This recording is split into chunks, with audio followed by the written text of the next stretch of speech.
2024 NFL playoffs. It's the wild card round.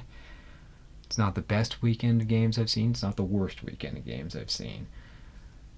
When you add a 7th seed in, a 7th team in each conference, you are watering down the playoffs. I say the same thing each year.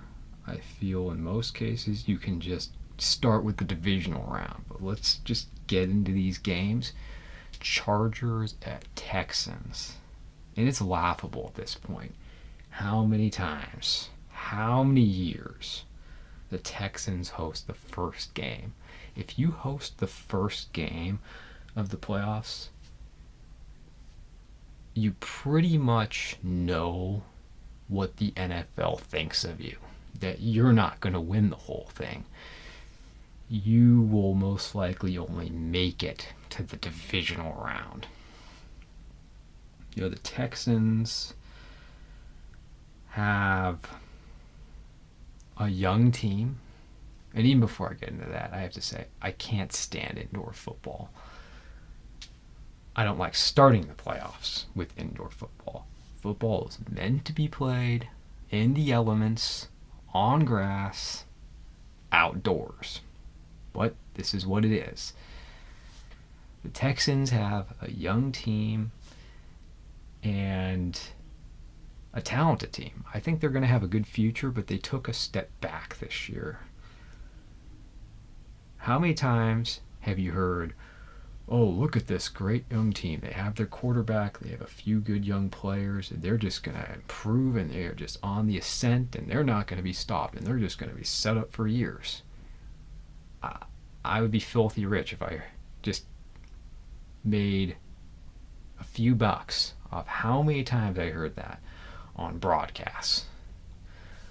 Well, I like the direction the Texans are going. They had so much success the first year. C.J. Stroud had one of the best rookie seasons we've ever seen at a quarterback. But to just act like there was no chance of a sophomore slump was short-sighted. I mean, this is the NFL.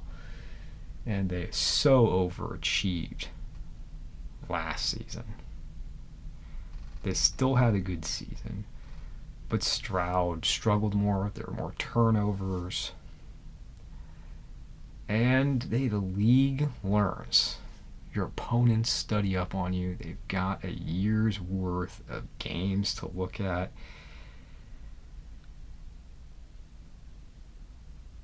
They're not playing their best football. They did not play good football in the second half of the season. And the Texans are not favored at home. The Chargers are favored at home. And one thing I know about the Chargers, being a Jim Harbaugh team, Jim Harbaugh's teams are tough. Jim Harbaugh's teams travel and can win playoff games on the road. Justin Herbert had an excellent season. He had a better season than C.J. Stroud. He is a top 10 quarterback in the league. You just take the top. I mean, the AFC is so loaded with quarterbacks. Of course, you got Mahomes. You know, we saw the Pro Bowl teams. We saw the All-Pros announced this year. And, you know, who gets all the attention? Lamar Jackson and Josh Allen. And they are great. You also have Joe Burrow in the AFC. And you have this young quarterback, Justin Herbert. Mahomes is still the best. But Herbert really has all the talents. He's got the size. I mean, 6'6" quarterback. He can make every throw on the field. And his athleticism is underrated. And the most important thing is he's healthy. The Texans don't always do the best job of protecting C.J. Stroud. And that's a concern because the Chargers have pass rushers. I mean, they have depth when it comes to pass rushers. Now, I'm not going to go in much detail in this game, but I do like the Chargers. I like them by a touchdown on the road. And if they win this game, most likely they'll go to Kansas City. And you look at the Texans, is it a failure for them to not get as far as they did and advance to the divisional round in case they lose? I don't think so. But they need to make some adjustments. They need to make some improvements. And they just need to get some better players to go along with that young core. I mean, they made an effort to. But, you know, Diggs got hurt. That did not help. I mean, they were really trying to go for it in year 2, but they need to see CJ Stroud improve. Can the Texans win this game? Sure, they can win this game. But I will just about guarantee if they were to advance, they will lose in round 2, the divisional round. The Chargers are a team I don't think the Chiefs would be thrilled to face.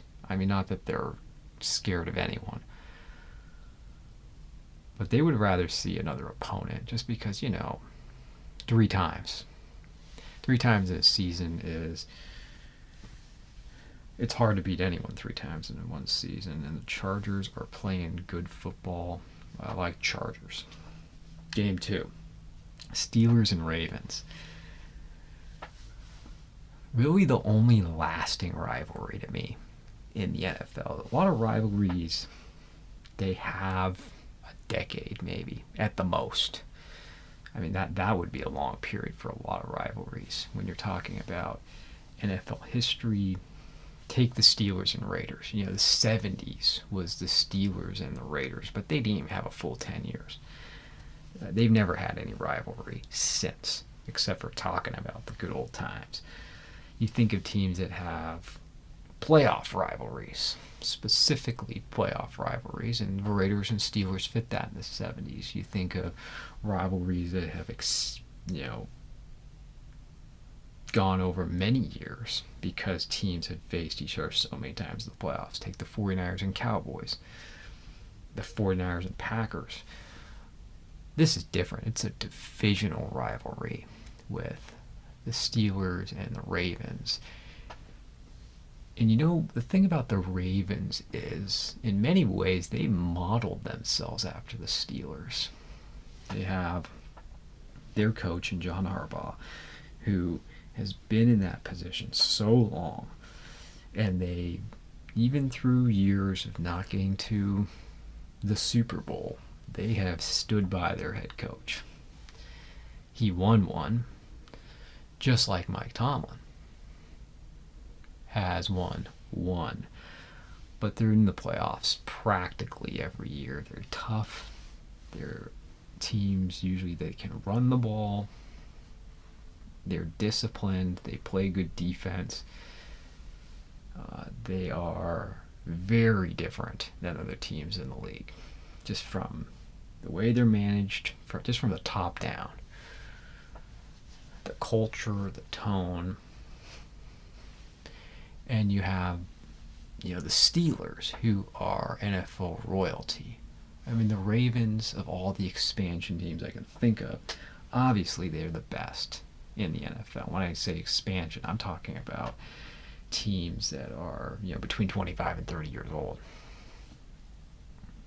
They are the model across the 3 major sports. It's the Ravens. I have that conversation often. They won 2 Super Bowls, but they're always in the conversation. And that's very hard to do. The Steelers are NFL royalty, and they make the playoffs, almost every year. They have a winning record, under Mike Tomlin. You can pretty much count on it every year. But it has been a very long time now since the Steelers have won a Super Bowl. 2008 was a long time, and although they've been in the playoffs many, many times. It's been a long time since they've been really a Super Bowl caliber team. And they exceeded expectations this year. Russell Wilson came in, took over for Justin Fields, and he played very well, but he's come back down to earth. There's still a lot of talent on the Steelers, but this is about the Ravens. Yes, you have the rivalry, you got the bad blood, you got tough, mean defensive teams. It's going to be a black and blue game. It's going to be a game in the trenches, I'm sure. But the advantage clearly goes to the Ravens. Lamar Jackson's playing the best football of his career. He had an MVP type of season. Derrick Henry, putting those two together was a stroke of genius. I mean, they're both MVP candidates. They're both all pros. At this point, you have to say they're both Hall of Fame players. I didn't think I'd say that of Lamar, but he's improved himself so much as a passer in this season with his accuracy. The Ravens are an obvious favorite in this game because of those two, trying to stop those two, an improved defense, and having the home field. And the Ravens won convincingly last time. There are some differences in this game. Flowers is not playing. And I think if you're the Steelers, your keys to victory are this. If you're going to somehow pull the upset off, is Russell Wilson needs to have a clean game. He's going to have an above average game. They need to be more balanced than the Ravens. I mean, anytime you're on the road, you need to limit the turnovers and not have more than one turnover. But defensively, even though I said Lamar is improved so much as a passer, I think you have to sell out to stopping the run. And that could be dangerous because Lamar can break one at any time, and so can Derrick Henry. You have to focus on both of them. That's why it's such a deadly combination in the backfield. I think you have to try to take away the run as much as you can. Just say, okay, your number one receiver's out, and with all due respect, today you're going to beat us as a passer. Easier said than done. I'm taking the Ravens, though. I mean, it's not to say the Steelers can't do it, but I would be shocked, and I'd be frankly disappointed not to see the Ravens move on. I think the Ravens win by 10. They're not going to run away with it. But they should win, and they should win somewhat comfortably. And the thing, though, is the pressure is on the Ravens. I mean, we talked about the first game. There's no pressure on the Chargers or the Texans. There is pressure on the Ravens. And I do think there's a lot of pressure to win this year or next year with the Ravens, because how many more great running years does Lamar Jackson have?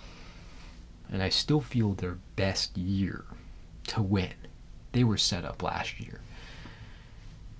And they have a very good team this year that you have to go on the road. I would be very disappointed if the Ravens don't get it done, but there's no mistake that there's really no pressure on the Steelers. All the pressure is on the Ravens, and the pressure is only going to build. And specifically on Lamar, I would say of every player this weekend, though, who's the most pressure on? I think it's him. Because you could also argue, sure, Josh Allen, but the Bills have an easier game against the Broncos. If you mess up, the Steelers can't win. I do feel they really have to take this game if they're going to win. The Ravens just need to play their game. And the good news for them is they don't turn the football over. The Steelers are a very good defensive team, but the Ravens just simply don't turn the football over.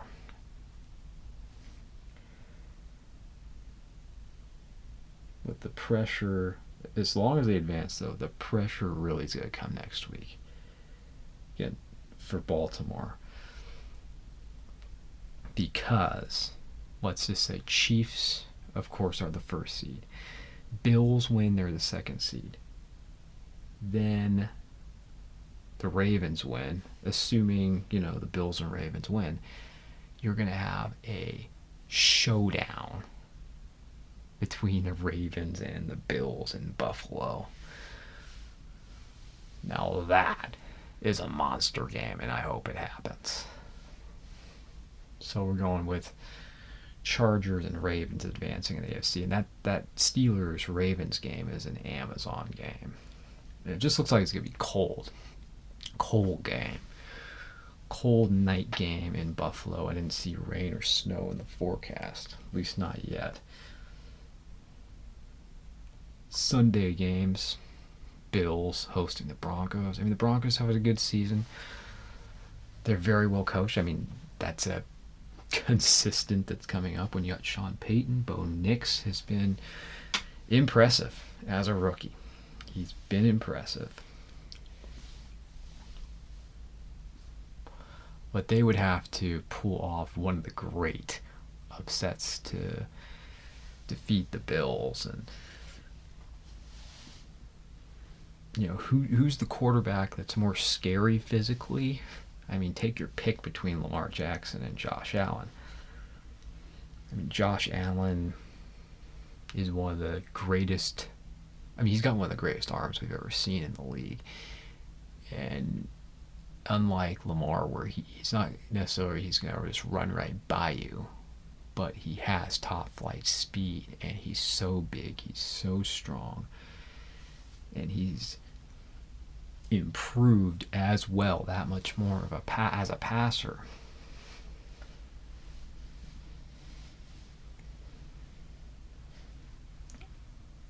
I think the Broncos will have some fight in them, but the Bills should put this game away in the second half. This could be anywhere from, I could see this being anywhere from 10 points to 20 plus point, 3 scores victory for the Bills. Good season from the Broncos, but I don't see them slowing down Josh Allen. They have talent on that defense. Yeah, they do. They have a couple of outstanding defenders. But on the road, it's going to be cold. And putting a rookie quarterback out there, Bo Nix is good. But a rookie quarterback in Buffalo up against Josh Allen, and then, you got some smart defenders like Matt Milano in the middle of the field. For Buffalo, it's going to be too much. I like the Bills, and possibly big. Sunday night, Buccaneers hosting the Commanders, and we got another rookie quarterback, Jane Daniels, who I like. Of course, you like his leadership, his ability to throw the football, his athleticism, and that's what you're really saying about all these quarterbacks. They're so athletic. And the Commanders have a lot of talent on offense and defense, and Dan Quinn's done a fine job in his first year with the Commanders. I don't want to spend much time on this one. Actually, I jumped games. I need to do the afternoon game. But I like the Buccaneers. They have a lot of experience. And when you have a rookie quarterback on the road, again, it's asking so much on the road to win. Baker Mayfield's playing so well right now. And the Browns gave up on him too fast. Browns gave up on Baker way too fast. Yeah, he's a little undersized, but he's got a great arm. And you know, and I can understand why he was picked number one, because he's got the arm talent, he's got toughness, and also good athlete. And he put up a great year this year. They can throw the football, they can run the football, and they play good enough defense. The Commanders have, the opportunity to make this interesting. But I like the veteran experience on both sides of the ball from the Buccaneers. And I see them winning by about 10 points. I mean, good season by the Commanders, and they're building a good thing. But I see the Buccaneers advancing at home. Okay, so we're going to move back onto the Sunday afternoon game. This is the most interesting game of all of them to me. And this was the game John Gruden did his preview on. Eagles hosting the Packers. It's a rematch of the first game of the season for these two. They faced week 1. It was the international game. It's a very entertaining game. I think we're going to see a similar result. Both quarterbacks come in banged up, but they're playing. They've both been said that they're good to go. I mean, on paper, the Eagles are the better team. I mean, in my opinion, the Eagles are the best team in the NFC. I think they should win this one, and if necessary, go into Detroit and beat the Lions. Because you look at them, really, they're good on every level. Good quarterback. Excellent receivers. Saquon Barkley, I mean, what a year. But perhaps what they do best on offense is it's the offensive line. The offensive line helps Jalen Hurts. The offensive line, opened up some of the largest holes I ever saw for Saquon Barkley. As good as Saquon is, you put his skills and abilities with an offensive line like that. I mean, you talk about the 2 tackles they have, and they're good inside. And then you go to the other side of the football with their D-line, linebackers, secondary. What a turnaround for the Eagles. I really like them coming out of the NFC. With that said, it's not to say the Packers couldn't win. But the thing is, they're, without Watson, they don't have their full complement of receivers. They don't have all their weapons. But the good news for the Packers is they've got depth. And if they're able to establish the run with Josh Jacobs, then they could make this a very interesting game. And I think they'll need to, because we don't know exactly how Jordan Love's, he's going to play, but he hurt his elbow.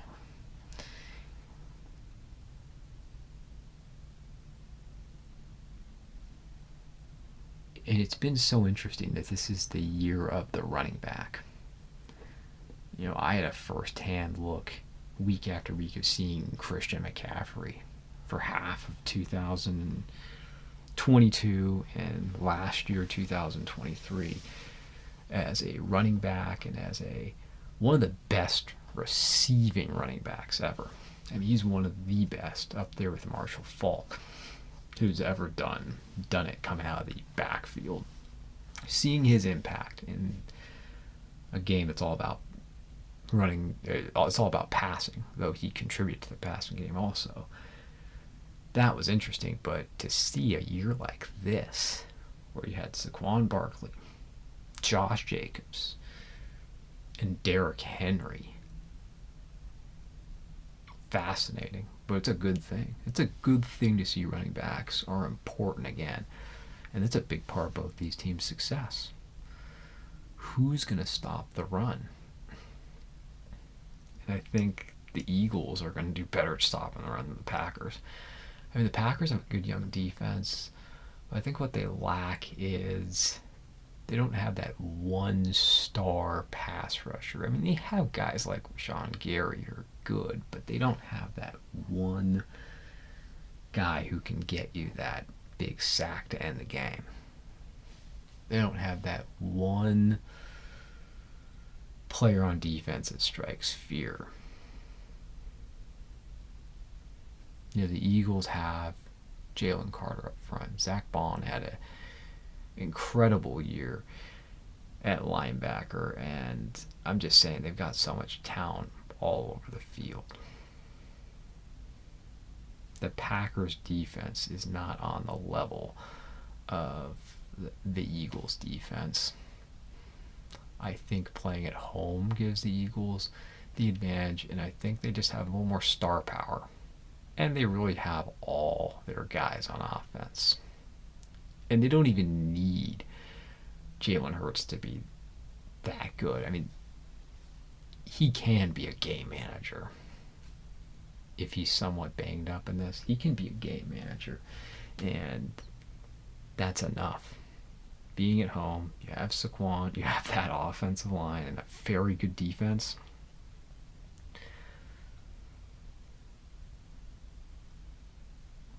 But in this one, the pressure's on the Packers. I mean, you look at most of these games, and there's clearly pressure on one of the teams, with the exception of two of the games.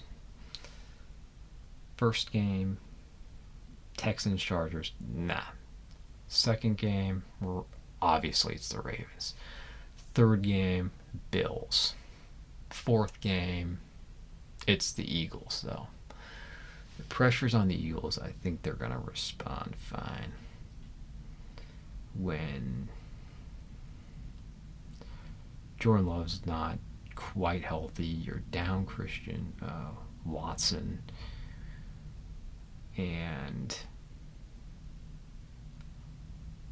they're well coached on defense, but I'm just not quite convinced that they have the defense yet to be a Super Bowl contender.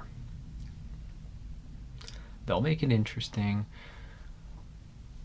but this could be a lower scoring game. But time of possession, I think ball control is really important. So this could be something like a 24-20 game. I think it'll be entertaining, but not necessarily high scoring. And when I look at the quarterbacks, I think another advantage that goes for the Eagles is that Jordan Love, he has more big play ability than Jalen Hurts, but he turns the football over more. I mean, he takes more chances. He's a bit of a gunslinger.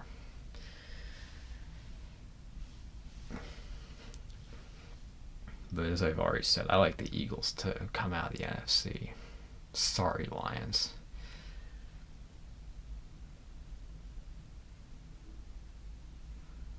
But I see it being closer game. Anywhere from 4 to 7 points. And it could be that kind of game where the Eagles don't run away with it, but they're really always in control. Okay, now getting to those last two games, there's no pressure in the Buccaneers and Commanders. I mean, there's no real expectations. But there's pressure on the Vikings after the season they had. This was a 14-3 football team who's a wild card. And this is one of the strangest games I can think of. It's going to be the Monday night game. And now it's going to be in Arizona because of the fires. It's a neutral site field. And even though it's in Arizona, you think, oh, that's close to California. There's going to be a lot of Vikings fans. I mean, being in Los Angeles, there'll be a lot of Vikings fans. I think that loss the Vikings had to the Lions is potentially devastating. The way they got dominated, the fact that they really weren't even competitive with the Lions, that's the type of loss to me that sticks with you, that you can't quite shake off. I mean, we'll see how resilient the Vikings are. Maybe they'll prove us wrong. But let's face it, I mean, could Sam Darnold keep playing as well as he's been playing? And now that there's pressure on him, whether it was in Los Angeles or whether it was now in Arizona, it's really a neutral site game. The Rams and the Raiders and the Chargers have no home field advantage. I mean, the NFL thinks it's so wonderful having football in Los Angeles and Las Vegas. Well, it sucks for the teams themselves. It's great for the NFL. It's great for business. But for those teams themselves and having any kind of home field advantage, it's terrible.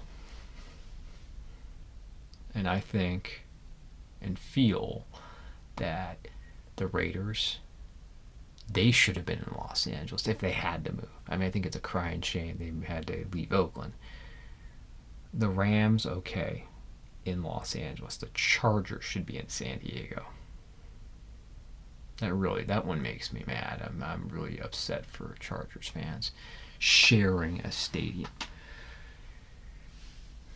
Although at least they got to stay in the state of California. But let's look at this game. The Rams played great football in the second half. The Vikings were the surprise team of the entire NFL. And especially the NFC. I mean, people expected the Lions to be at the top of the NFC. I thought the Eagles were either going to win the division or would be a wild card team. No one thought the Vikings were going to be this good. Sam Darnold being their starting quarterback, but you have to look at the players that are around him too. I mean, I say the same thing about him as I did about Baker Mayfield. You can see the talent, the size, elite arm strength, athleticism. You understand why he was picked so early. And he's been in bad situations. I mean, the Jets and the Panthers. Last year, he's with the 49ers as a backup. He's got Justin Jefferson, the best receiver in football. He's got Addison. He's got Hawkinson, Aaron Jones. That's a great cast of players to be around, and those are weapons. And Brian Flores has done a fantastic job with the defense, with, in many ways, a no-name defense.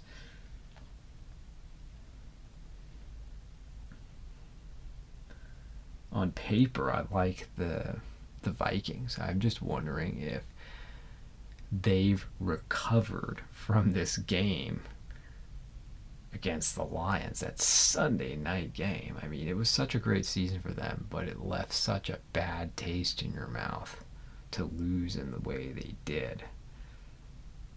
The Rams are not going to blow you away with talent. But Sean McVay is a great coach. Matthew Stafford knows how to win. He knows how to win playoff games. You still got Puka Nacua. You got Cooper Kupp, which can make things tough on any defense. And this is a young Rams defense that has talent on it. This is the hardest game to pick of all six.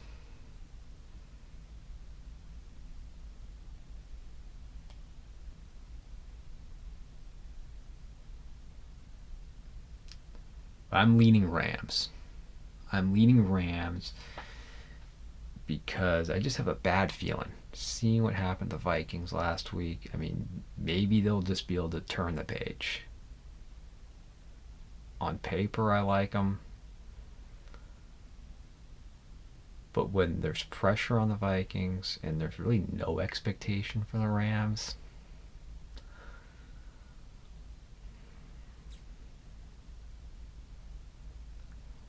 I'm going to go with the Rams in a close one. Just going to say 3-point victory for the Rams in Arizona. But it's the biggest game of Sam Darnold's career. I mean, it's his first playoff game, after all. And we saw him not perform well last week and the Sunday night. They weren't able to beat the Lions, and they did lose to the Rams. I'm going with the Rams. So to recap, AFC, I see Chargers and Bills and Ravens advancing. NFC,